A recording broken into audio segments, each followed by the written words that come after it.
She grabbed the wine bottle from the table and poured it slowly down the front of the Filipina maid's uniform while the entire royal dining hall watched. She laughed. She called her stupid. She slapped the girl across the face just for standing near the wrong man. For 2 punishing years, the spoiled princess of Valdoria treated the quiet Filipino servant like a punching bag. But the princess never dreamed that the woman she destroyed every single day would soon take the one thing she had ever truly wanted. And karma would not pack its bags until the princess was on her knees in a tiny Filipino barrio begging for forgiveness. Trust me, you want to stay for every second of this. King Henrik had ruled the kingdom of Valdoria for 32 steady years. At 60 years old, he was the kind of man who believed character mattered more than crowns and kindness outlasted coronations. He had tried for years to pass these values to his only daughter. But somewhere between her childhood and her return from university abroad, he had quietly begun losing her. He could feel her slipping away like water through his fingers, and nothing he said seemed to reach her anymore. Queen Sophia had been his wife for 26 years. She was elegant, refined, and dangerously indulgent toward their daughter. Every cruelty Astrid committed, Sophia excused. Every act of arrogance, Sophia justified. Every sharp word thrown at a servant, Sophia explained away as the spirited nature of a young royal.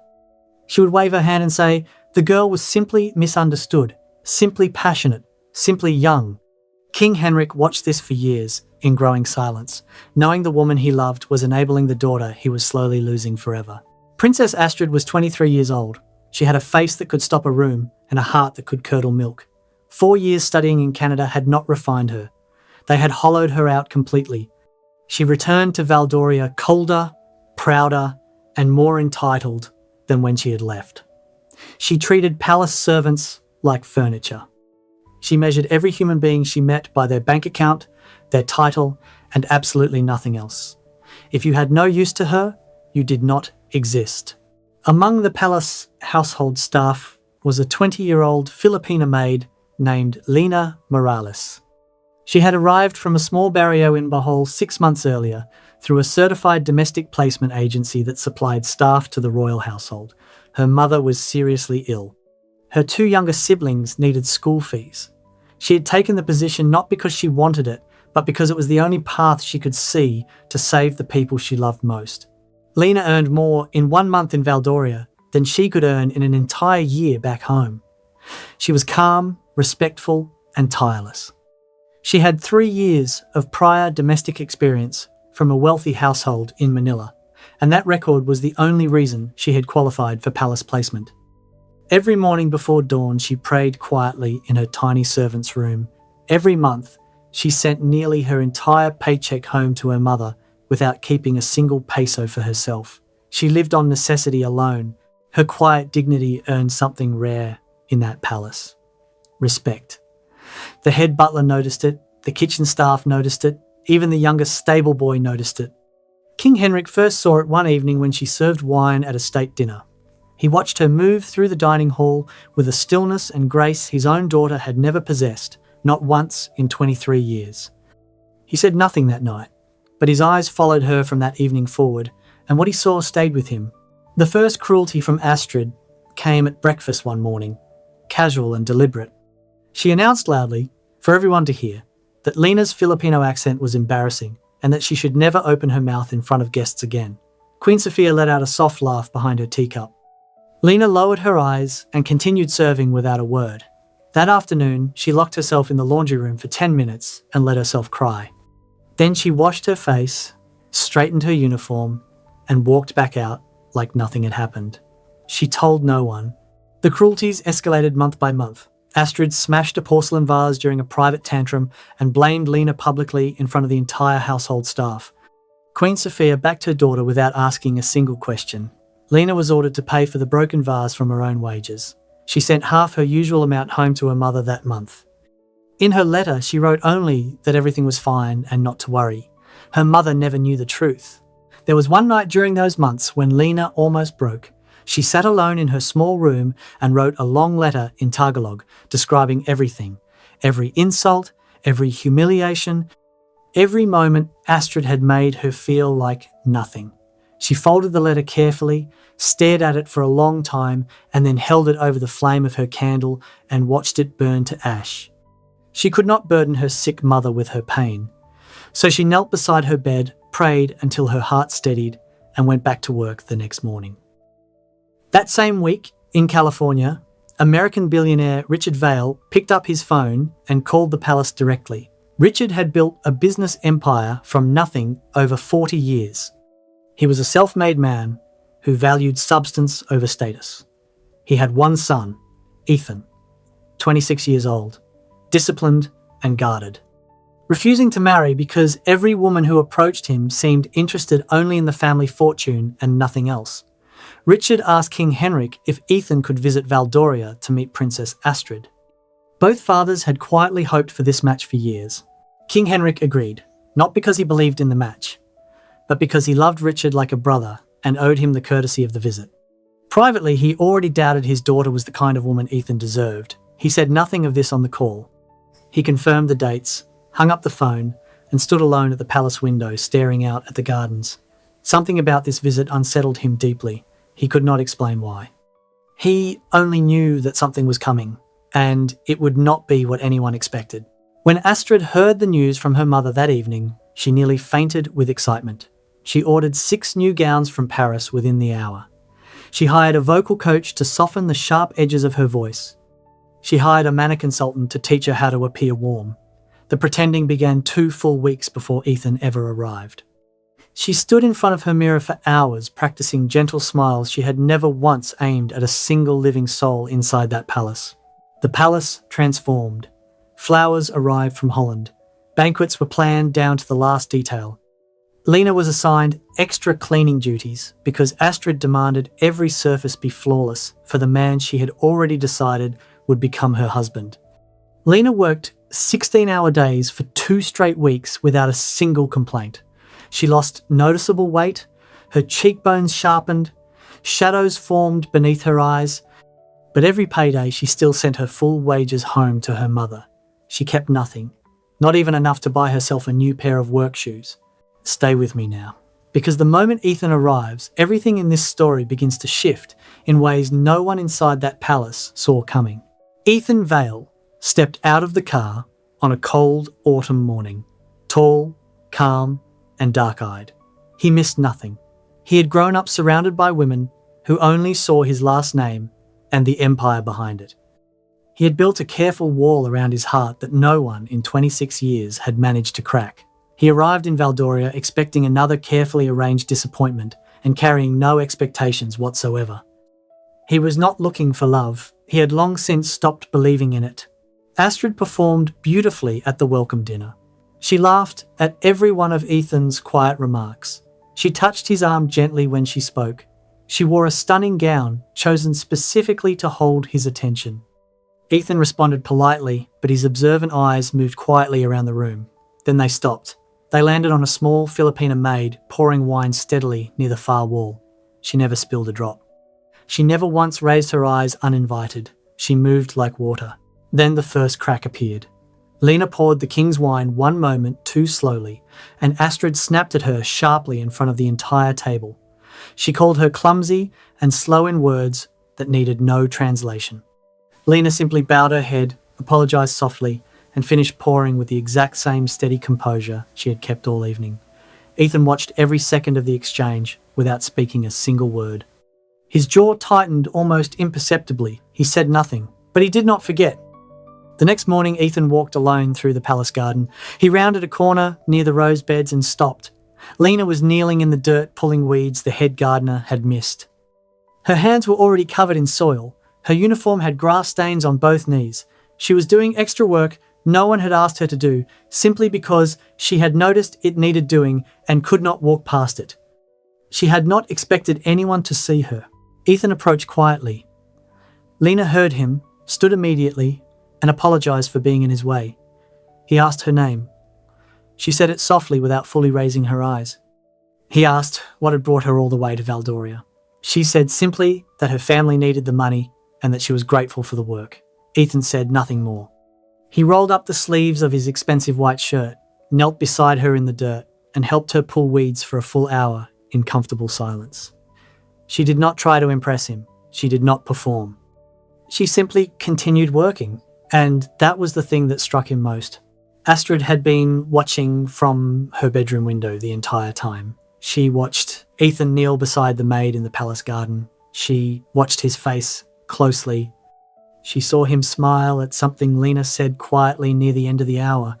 That evening at dinner, she noticed Ethan glance twice toward Lina while she served. Astrid's hands tightened around her crystal glass until her knuckles went white. When the dinner ended, she followed Lina alone into the empty corridor. Astrid slapped Lina hard across the face in the empty hallway. The sound echoed off the stone walls. She stepped close, her voice low and shaking, and told Lina that if she ever glanced in Ethan's direction again, she would be dismissed without a reference and sent home in disgrace. Lina did not cry. She pressed her hand carefully against her burning cheek, looked steadily at Astrid for one long, quiet moment, then lowered her eyes and walked back to the servants' quarters alone. But something had shifted inside her that night. She was no longer afraid. She was simply waiting. King Henrik took Ethan aside the following evening in his private study. He poured them both small glasses of warm brandy. The fire crackled softly in the hearth. For a long moment, neither man spoke. Then Henrik leaned forward and said something Ethan never expected to hear from a king offering his daughter's hand. He said he would never force any man into marriage. He said he had watched his daughter for years and knew exactly who she was. Then he looked Ethan directly in the eyes and said only this: marry the woman who gives you peace, not the one who only gives you pressure. Ethan thought about those words for the rest of the week. He also quietly witnessed 3 things he could not stop thinking about afterward. He saw Lina give her own dinner portion to an older, sick maid in the kitchen without anyone asking her to. She simply handed over her plate and said she was not hungry, though her stomach was audibly empty. He watched her walk directly to the wire transfer office and send her entire monthly paycheck home to the Philippines. And he saw her forgive without hesitation a clumsy stable boy who had ruined her only good dress. No anger, no bitterness, just grace. That Sunday, Ethan followed Lina quietly to a small village cathedral and sat in the back pew where she could not see him. He watched her pray silently for her family for 40 straight minutes. Her lips moved soundlessly. Her hands were pressed together against her forehead. Tears tracked slowly down her cheeks. She was not praying for herself. He knew it without her having to say a word. Ethan realized then that in 26 privileged years, he had never once met a single person who prayed entirely for someone other than themselves. He walked out of that cathedral a different man. Astrid's jealousy turned into something calculated and cruel. She planted an expensive diamond bracelet from her own collection inside Lina's small servant's room. Then she staged a public accusation of theft in front of the entire household staff. King Henrik investigated the matter personally. The palace security system had recorded Astrid entering Lina's room the night before. He reviewed the footage alone and did not speak to his daughter for 2 full days. From that day forward, he looked at Astrid with completely cold eyes. Not long after, Queen Sofia found herself alone in the palace security room. She had asked quietly to see the same footage. She sat in the dark room alone and watched her own daughter slip into Lina's room on the screen with the bracelet in her hand. Then she watched Lina's face the next morning when the accusation came. Queen Sofia pressed both hands against her mouth and wept silently into the darkness of that room. She did not tell anyone what she had seen, but something shifted inside her that she could not yet name. That same week, Ethan called his father in California. He told Richard that the princess was not the woman he had hoped she would be.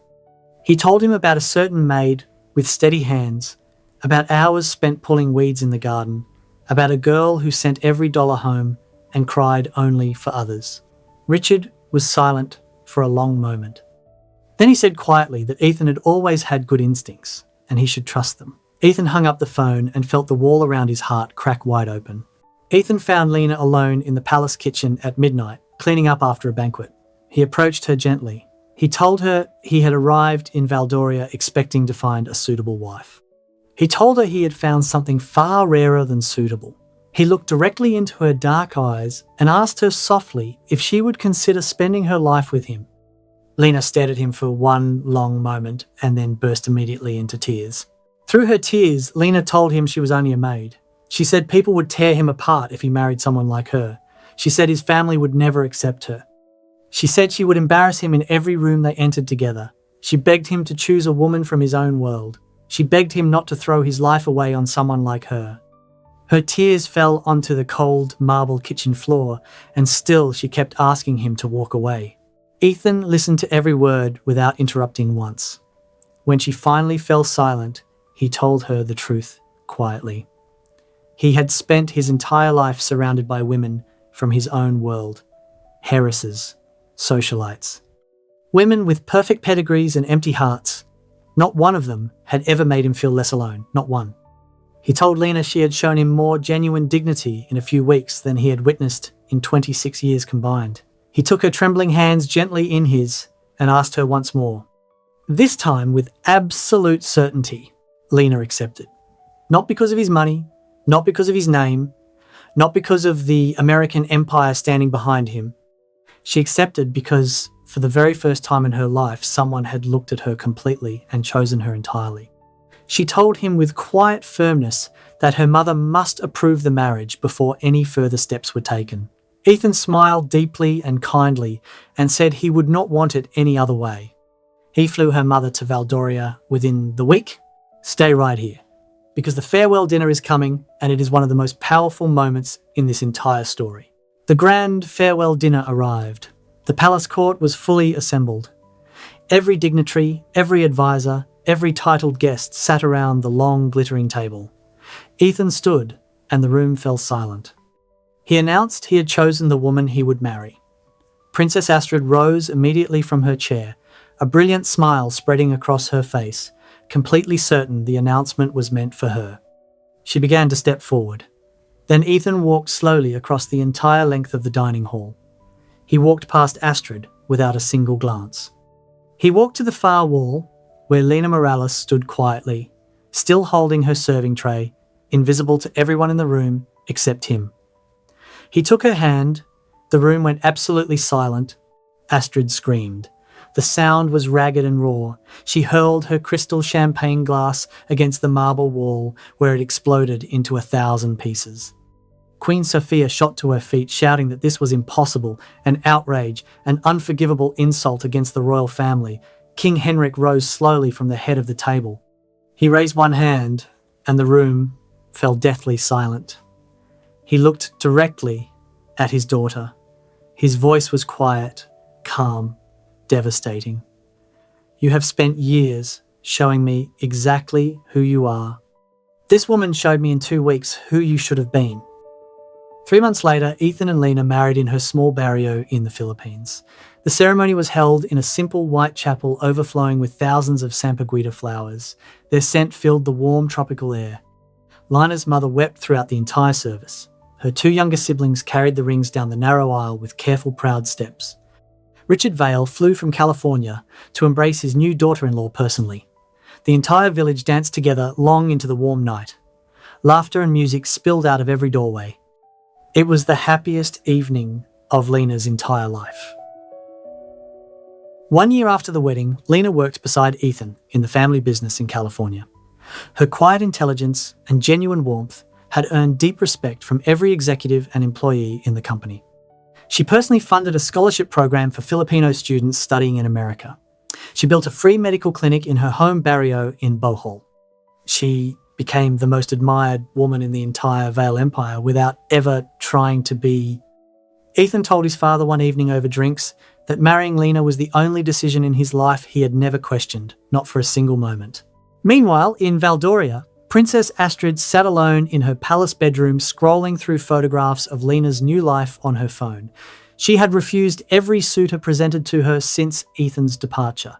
She had grown bitter and completely still inside. King Henrik watched and waited. He had tried once to speak with her privately after the farewell dinner. She had turned her back on him and walked away.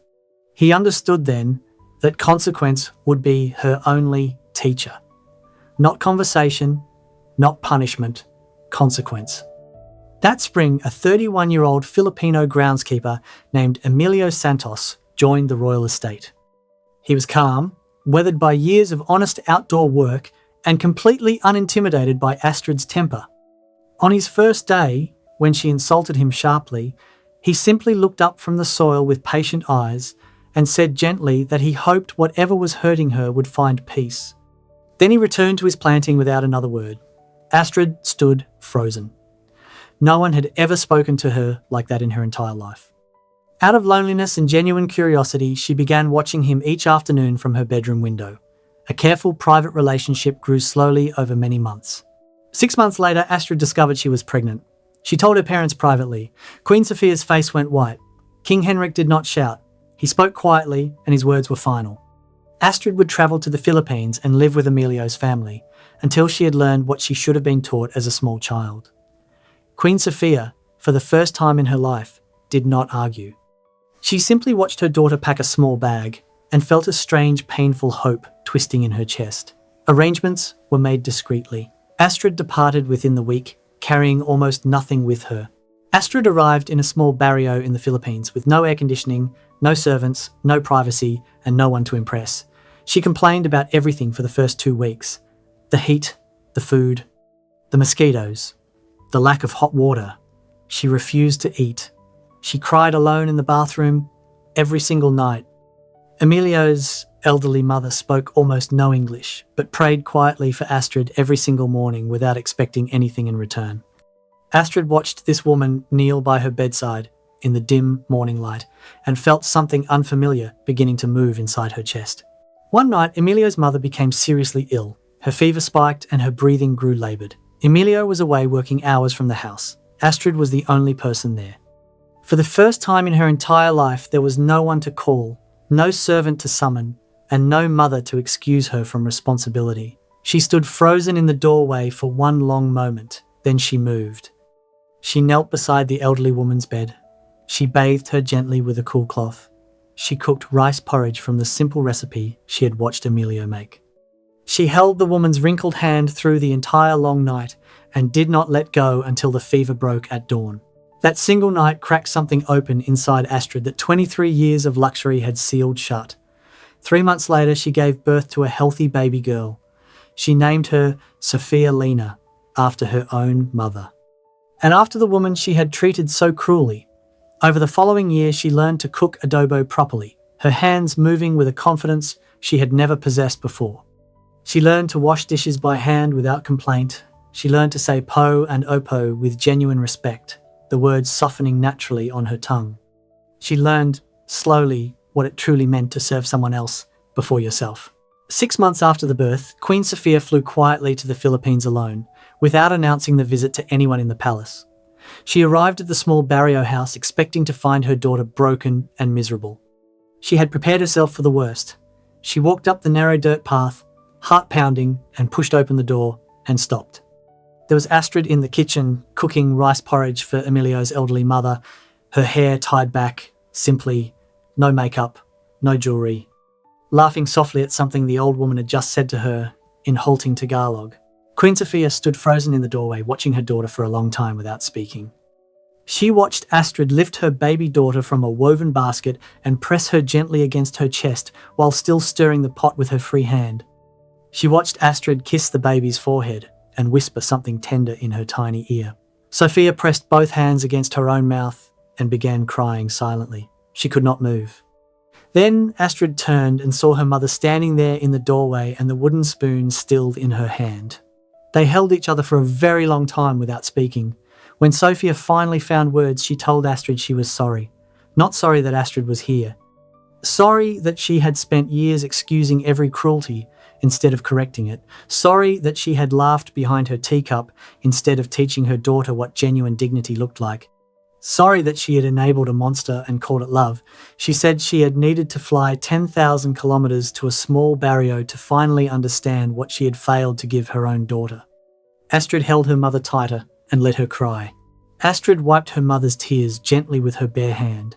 She told Sophia that the Philippines had taught her everything the palace never could. She said Emilio's mother had shown her more about real love in 6 months than 23 years of royal privilege ever had. Sophia looked around the small, modest house, at the worn wooden table, the simple cotton curtains, the baby sleeping peacefully in the woven basket. And for the first time, she understood that her daughter had not been broken at all. She had been rebuilt. Queen Sophia returned to Valdoria and went directly to King Henrik's private study. She did not knock. She walked in and sat across from him. She told him everything she had witnessed, every detail, every moment. Then she said quietly across the heavy wooden desk that he had been right about their daughter all along, and she had been wrong to enable her for so many years. Henrik said nothing. He simply reached across the desk and took her hand in his. That evening, they made a decision together. They would not bring Astrid back to Valdoria. They would bring something better to her. King Henrik commissioned a proper house to be built in the barrio, not a palace. Just a clean, comfortable home with a proper kitchen, enough bedrooms for the growing family, and a small garden where Emilio could grow vegetables alongside his mother. He flew personally to Bohol for the handover. He stood in the barrio surrounded by curious neighbours and handed Emilio the house key directly, man to man. No ceremony, no speeches. Just a father acknowledging the man who had helped save his daughter. Emilio found stable work managing the grounds of a nearby resort, work that honoured his skills and gave his family genuine dignity. He came home every evening to a warm kitchen and a wife who had learned to cook his mother's recipes from memory. Astrid learned the names of every family in the barangay. She helped organise the community health program. She taught the older children basic English 3 mornings each week in the small chapel. She asked nothing in return from anyone. She had finally learned that the greatest things in life are the ones you give away freely. King Henrik sat with Emilio's mother on her small porch one quiet afternoon during his visit. He spoke no Tagalog, and she spoke almost no English. They sat together in comfortable silence, watching the children play in the yard below. After a long while, she pointed across the yard at Astrid, who was laughing with the neighbourhood women while her daughter played in the dirt nearby. The old woman turned to Henrik with a gentle smile and said one word in English she had clearly prepared just for this moment: good. Henrik looked at his daughter across that sunlit yard and watched her throw her head back in genuine laughter. He nodded slowly. Good. 5 years later, Lina visited the Philippines for a charity medical event and stopped quietly at Astrid's small home without announcing herself. The two women sat together at a worn wooden table, drinking coffee in the early morning light while the house slept around them. For a long moment, neither spoke. Then Astrid reached across the table and took both of Lina's hands in hers. She looked directly into her eyes and asked for forgiveness. She named every cruelty one by one: the vase, the insults, the slap in the corridor, the planted bracelet. She did not rush through it.